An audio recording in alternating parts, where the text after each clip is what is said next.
Traveling the Vortex.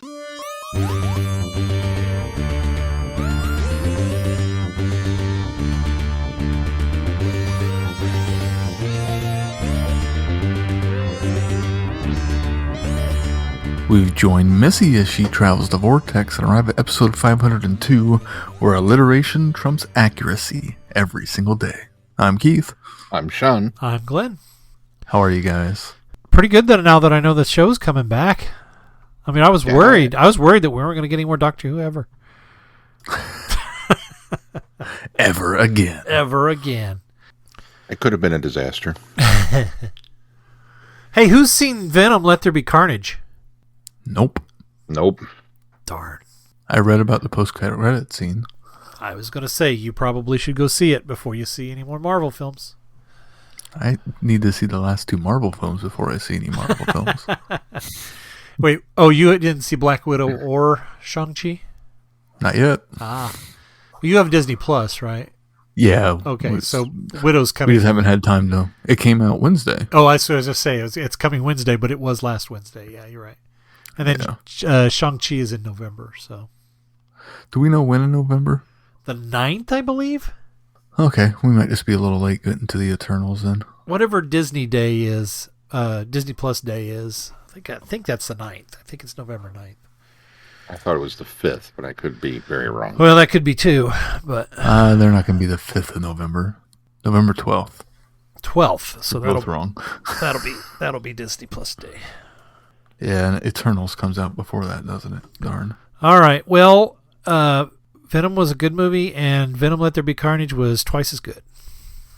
Really? Yeah, I enjoyed it a lot. I thought the special effects, the CGI was a bit hinky in places, but for the most part, everything looked really good.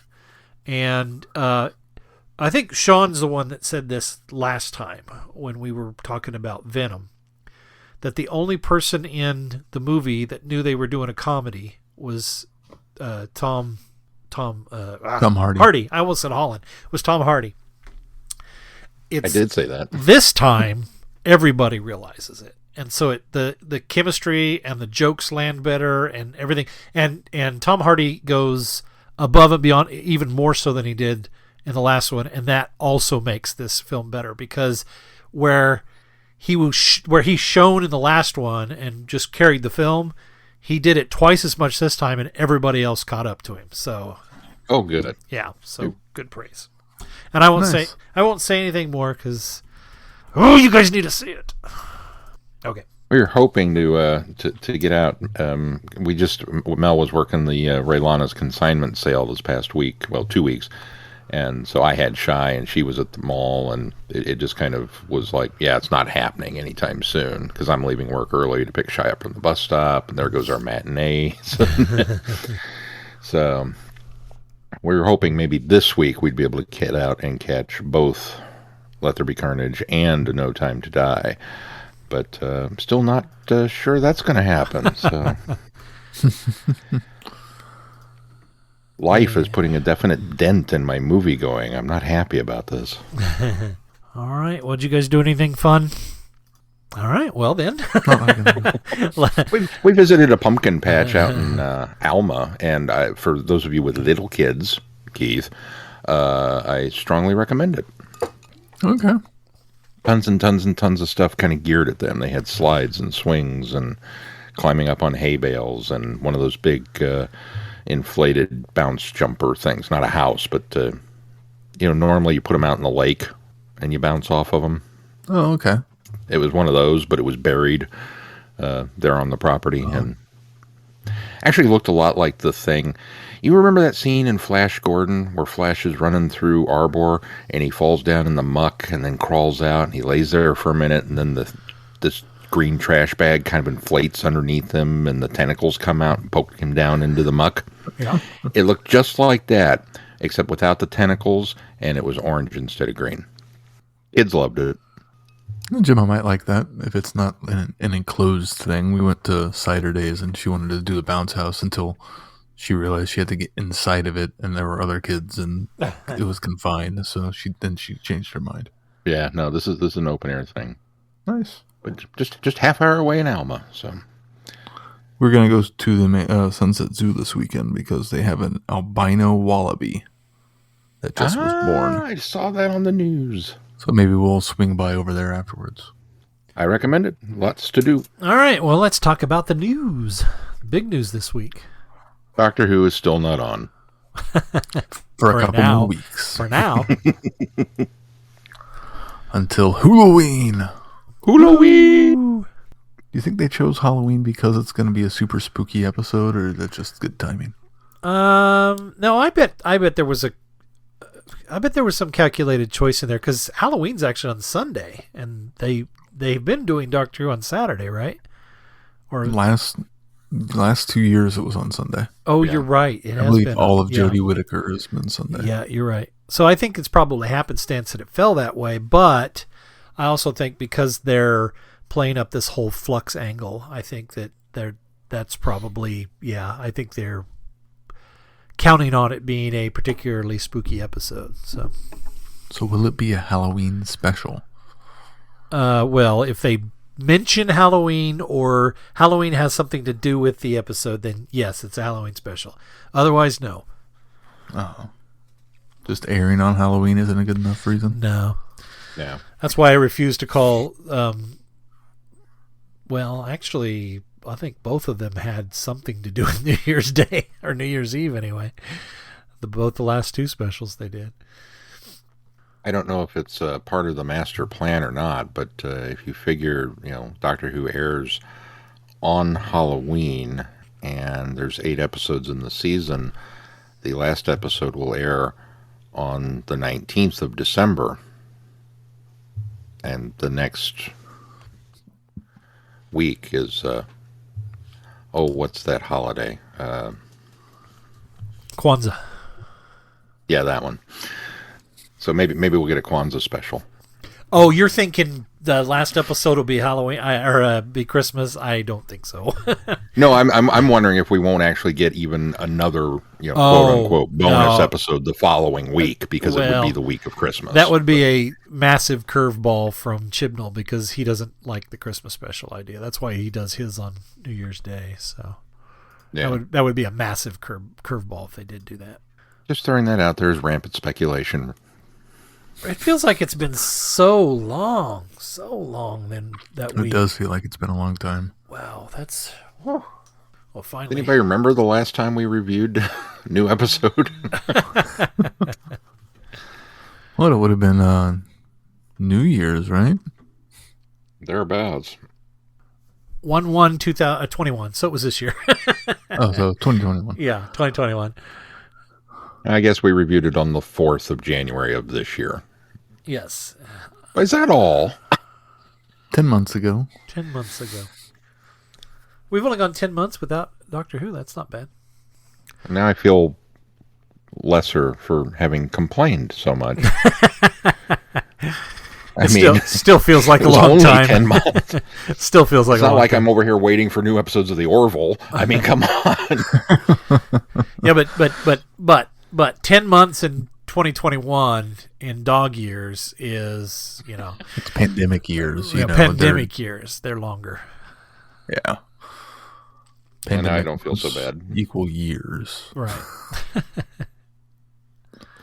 All right, well, let's do our reviews.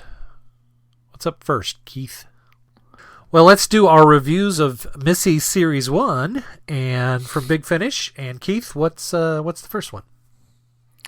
A Spoonful of Mayhem. In a spot of bother in Victorian London, Missy is forced to take on governess duties. But she has another scheme in mind, and her charges are simply in the way. She's going to have to teach the children some rather harsh lessons about getting what you want. And there will be tears before bedtime. Dun, dun, dun.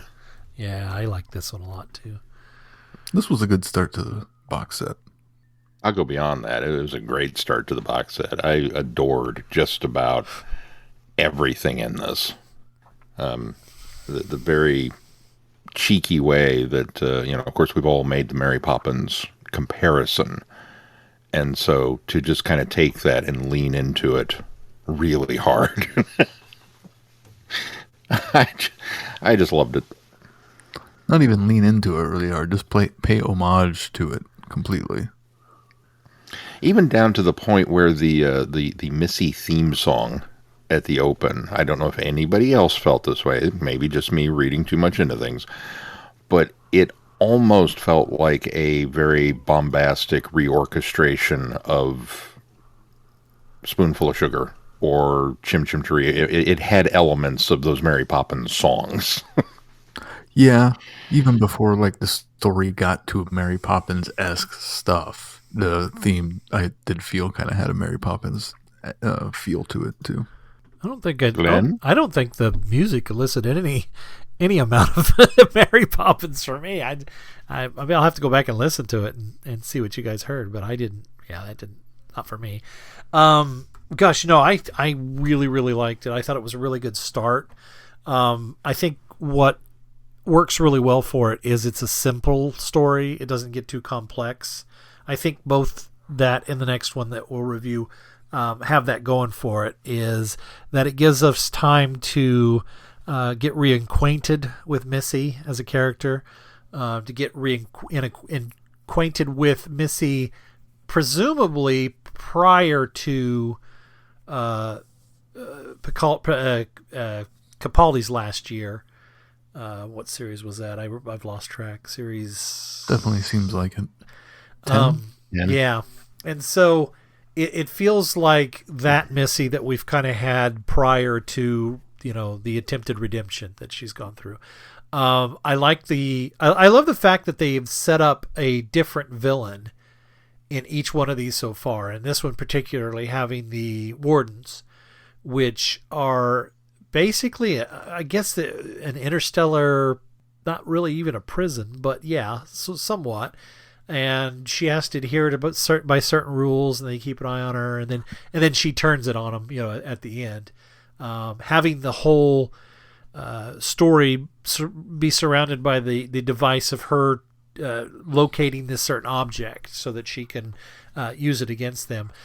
Not to mention also she gets somewhat close to the kids in the process, which impressed me, because she can be, quite cold and devious, and she makes the references about, well, maybe I won't kill you, and those kind of things, ha ha ha, and joking with the father at the beginning. But you when she says things like that, it's that whole play on, or it's Missy being Missy, but there's also that hint of malice in it, and you always recognize that from Missy, and which is something I've always liked about the character. That is, as lighthearted and as jovial as she often seems, she has a very deep, dark side, and she is scary.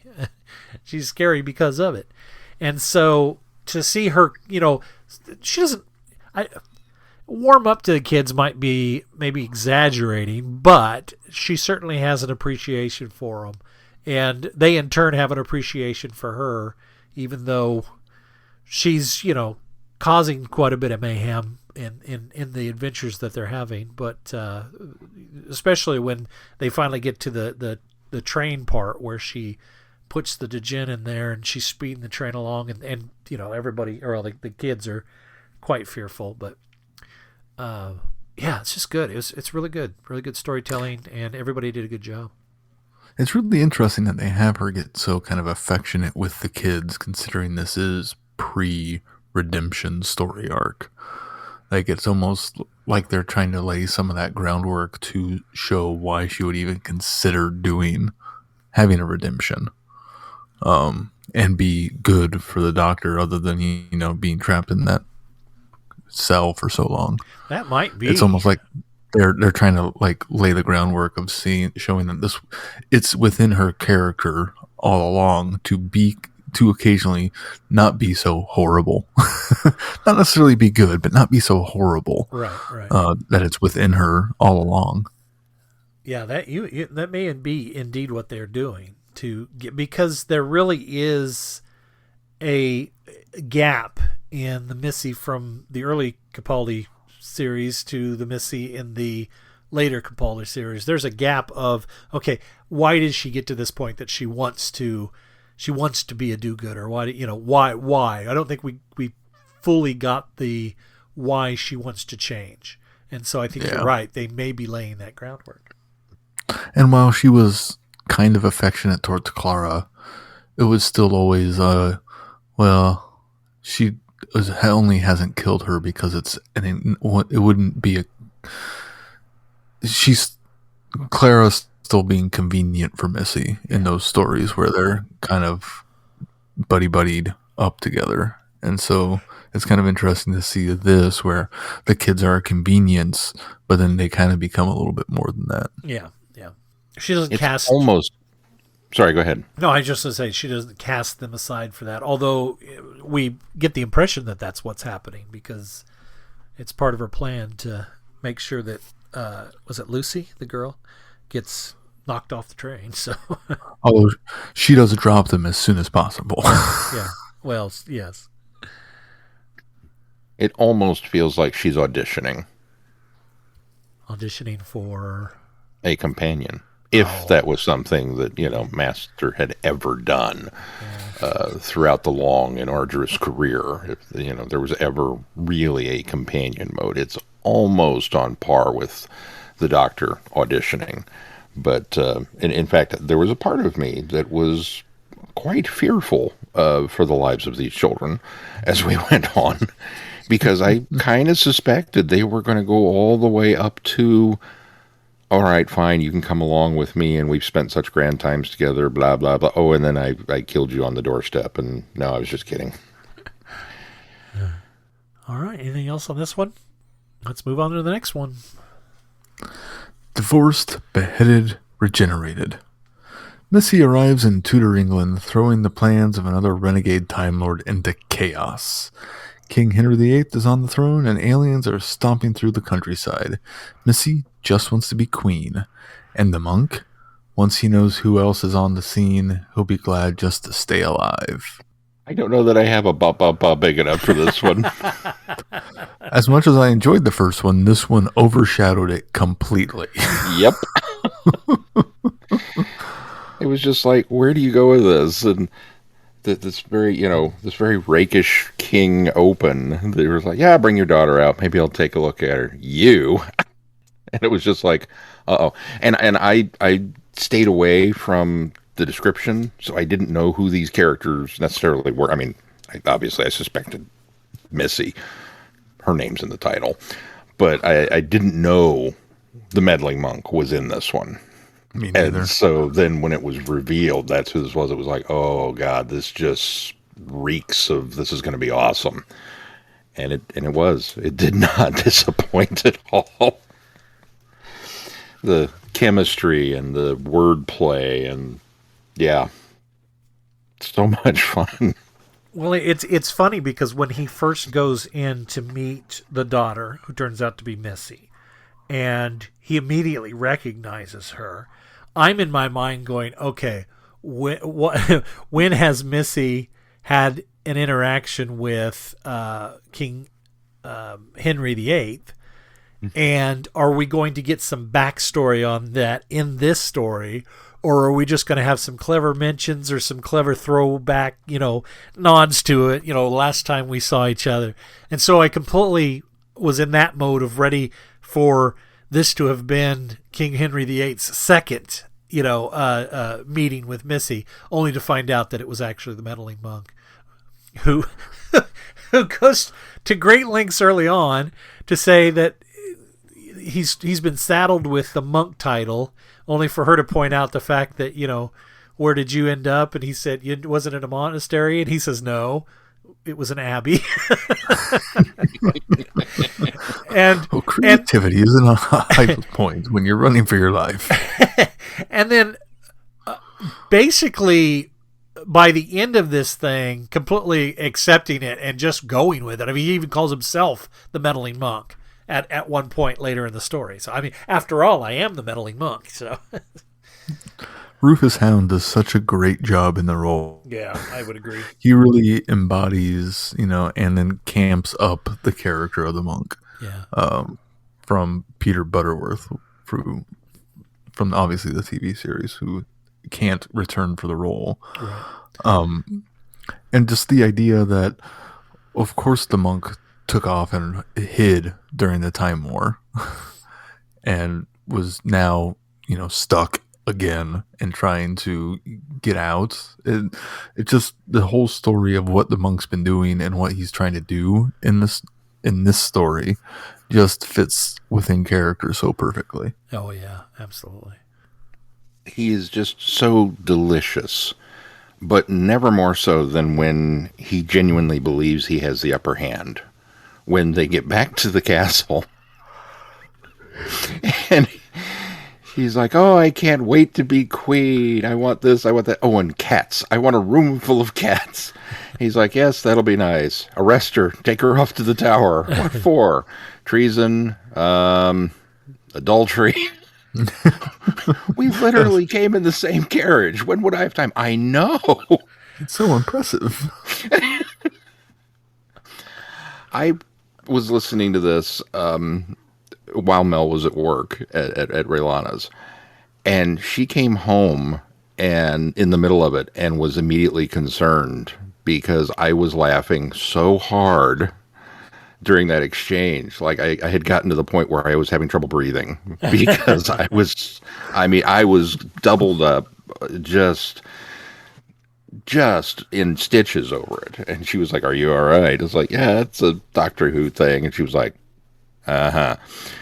But just, when would I have time? I know. And it's such a great exchange, and the delivery of it, everything about it worked. And, God, I'm so not doing this justice. Well, and all of the stuff the monk's trying to do to, become anachronistic and prove that, hey, you need to come take care of me, Time Lords, now that you're back. Come rescue me, down to, the wedding march and having written green sleeves and all sorts of other. How do you not know green sleeves? Singing that King Henry VIII song. I'm King Henry VIII. I am. That was good.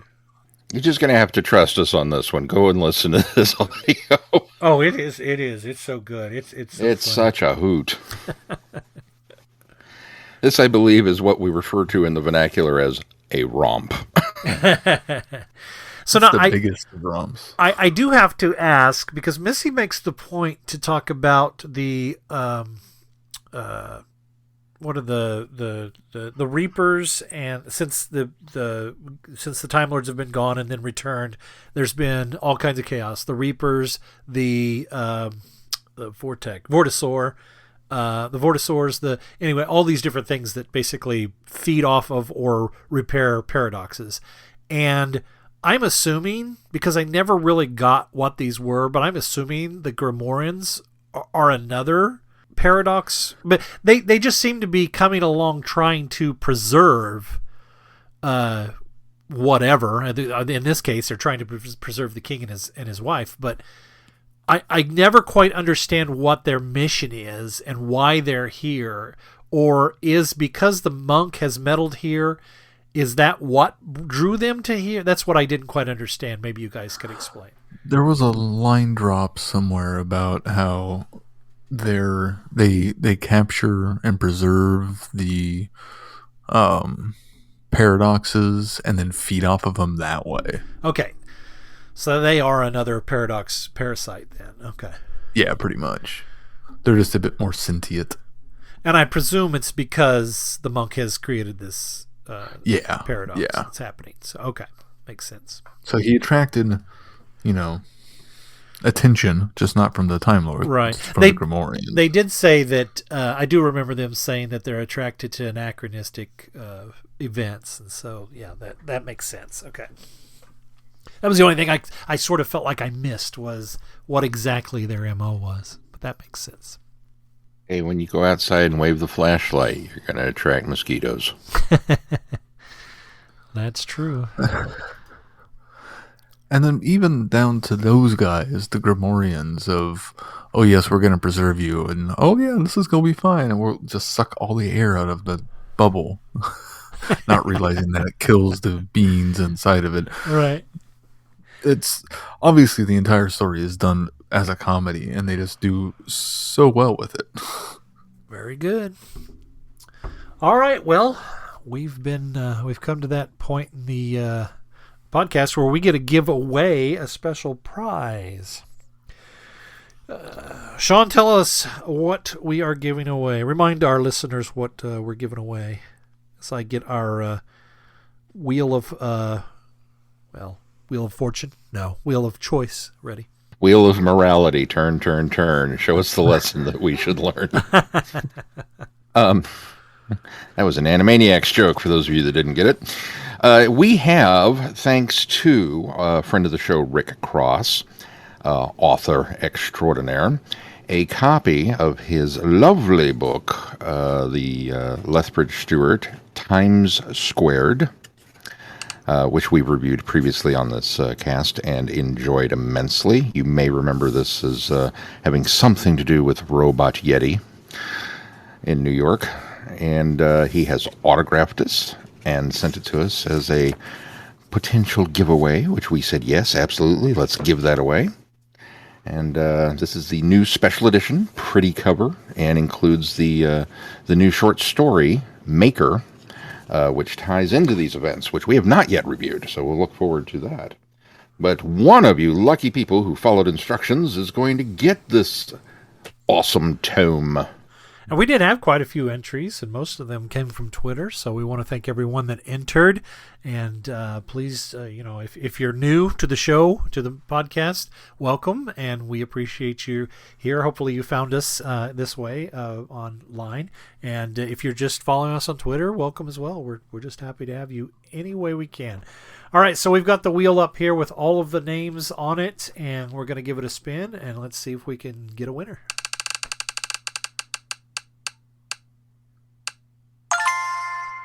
And it looks like the winner is at TrainFan44. Obviously they're not their real name. That's their Twitter handle. Did your parents not like you? I guess I could probably say the name that he has because it's there on Twitter if you look for him. Looks like Connor McHale is our winner. So Connor or TrainFan44, we will direct message you and we will get the pertinent information to make sure that we get this out to you. And congratulations and thanks for playing. Congrats, Connor. Congratulations. All right. And yes, more giveaways to come. We've not emptied out the prize vault quite as of yet, so continue to listen.